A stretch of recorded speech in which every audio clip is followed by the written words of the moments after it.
And is Mr. Young prepared to enter a plea to the complaint? He is, Your Honor. He would enter a plea of not guilty. All right. Now, Mr. Young, did you hear my dialogue with Mr. Grevin? Yes. All right. The record now reflects that, excuse me, Mr. Young has entered a plea of not guilty to the charge of violating a protection order. Next, we're going to be considering Mr. Young's discharge from the jail, and in that regard, we're going to address the issue of bail.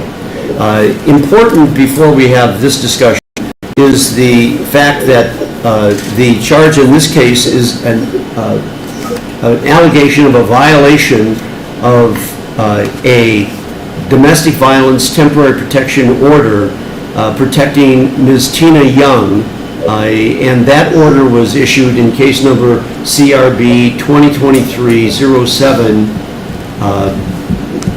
I'm sorry, my mistake.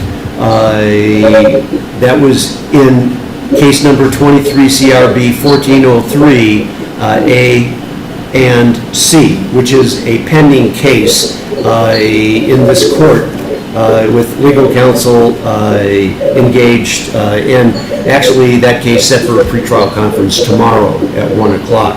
So the allegation of the violation of the protection order relates to the first case, and the bail in that case is a personal recognizance with conditions. And the conditions in that case, among others, is adherence to the protection order relating to Ms. Young, and then another protection order relating to Mr. Young's brother, as I understand it.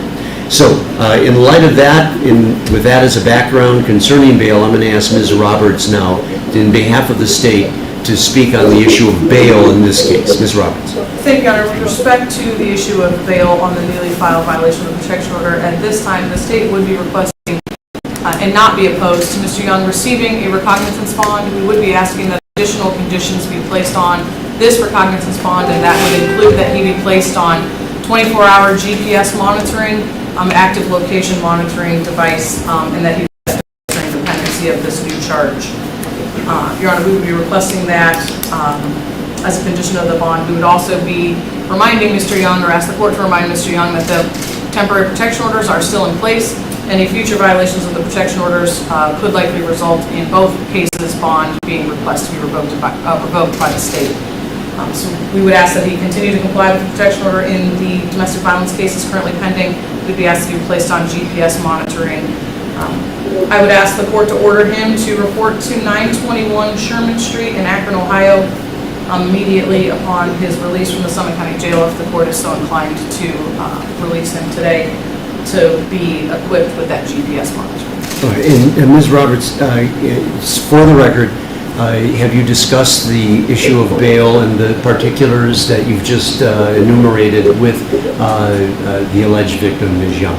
Yes, Your Honor. I've had conversations with Ms. Young yesterday, and I believe that she would be in support of our bail recommendation based upon my conversations with her. So the record should reflect then that the alleged victim in the first case and alleged victim here in the second case as well, perhaps, has been consulted. Yes. It is not opposed to the conditions of bail you've outlined. That is correct, Your Honor. Okay, thank you, Ms. Roberts. Mr. Grevin. Judge, under the circumstances, we have no objection to that. Okay, so the record reflects then that there's no objection to the bail as recommended by the prosecutor, which I feel is appropriate. So, Mr. Young, the bail in this case, now a separate case from the initial case that we've talked about, is going to be a personal recognizance document that you'll sign eventually here at the clerk's office. And I would ask you to do that promptly after you're done with the business relating to the GPS monitoring device. But the bail, again, in this case, is a personal recognizance, your signature on a court document that essentially promises two things: that you will stay in touch with Mr. Grevin and Mr. Callahan as they dictate throughout the course of these proceedings, cooperating with them, and that you will appear in the court in this case when you are required. you will not be notified of court appearances. Mr. Grevin and Mr. Callahan will, and they will inform you. Of course, it's essential that you stay in touch with them. That's why the signature is a promise to remain in contact with your attorneys, and then when they tell you to appear in court, that you appear in court.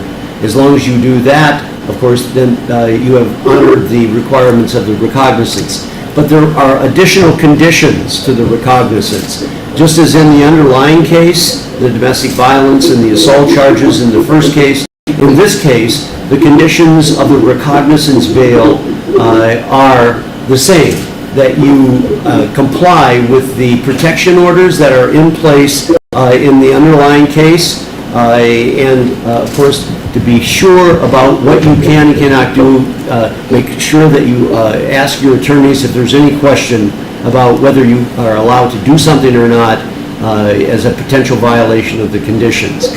The added condition in the bail in this case, the one we're talking about today, the violation of the protection order case, is as Ms. Roberts has recommended. I am finding that to be appropriate.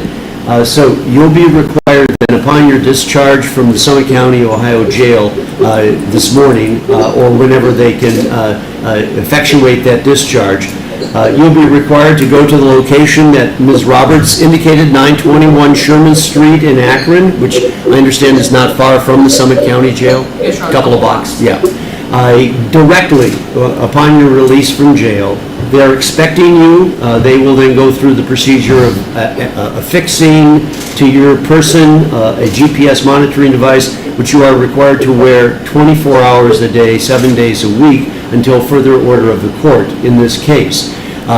Whatever instructions you receive from the GPS monitoring device facility in terms of keeping that device charged so that they can read the location, which is the whole purpose of that device, you're obligated to do that, to keep that device charged up, as I understand it, and not let it be depleted so that you cannot then be monitored by that device. And then I want you to know, Mr. Young, that you are to come to the court tomorrow no later than 1 o'clock in the afternoon. I'm going to be meeting with Mr. Grevin, Mr. Callahan, Ms. Roberts in this case, as well as in the underlying case. In your presence, not necessarily in that discussion, but so that your counsel can discuss and consult with you is essential. So 1 o'clock tomorrow afternoon, the Barberton Municipal Court. Any problem with that?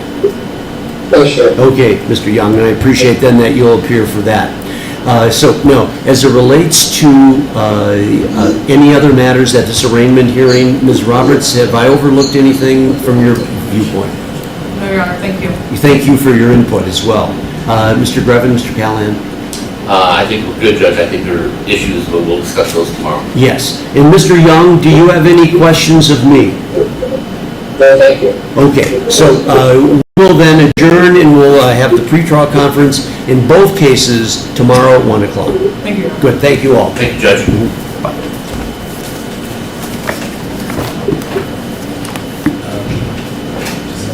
Call me. Okay. Yes, so did I.